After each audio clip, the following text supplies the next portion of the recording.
Opposition leader Mahinda Rajapaksa convened a media briefing today to express his views on Sunday's bombings.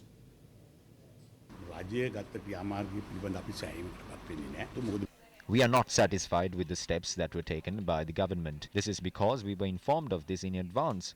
We had been informed via a letter.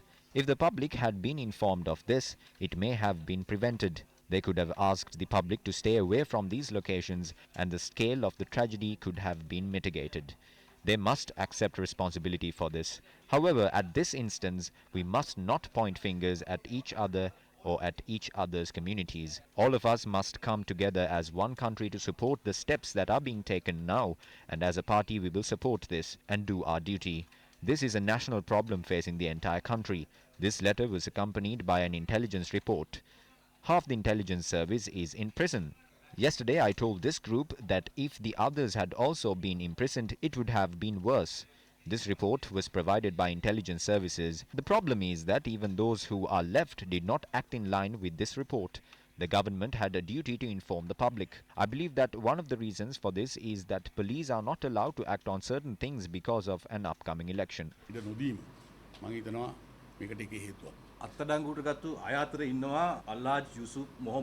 Amongst those arrested is a businessman known as Alhaj Yusuf Muhammad Ibrahim.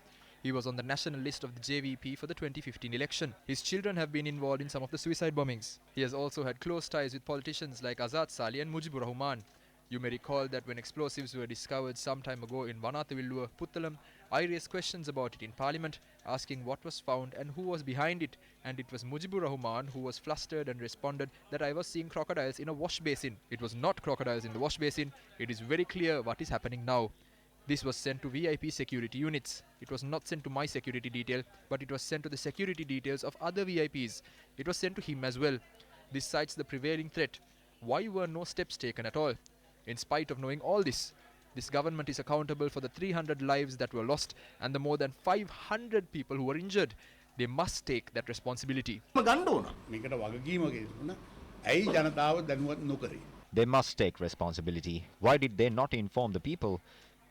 How were the people arrested in connection with this released? One person was arrested and released by the court 9 months later. Why were the others not arrested previously? The police have a list of 90 persons. When they were acting on it, pressure was exerted from somewhere and it was stopped.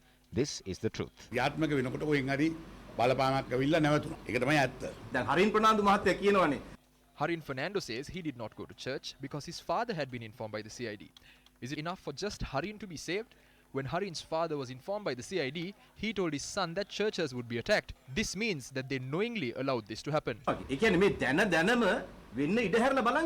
දැන් ඔබතුමාලාගේ ආරක්ෂකයන්ස වලට මේ දැනුවත් වුණා නම් සමහර වෙලාවට ඔබතුමාලාත් මේ දැනුවත් වී සිටින්නේ නැති. මේක අපේ ආරක්ෂක ලෝක.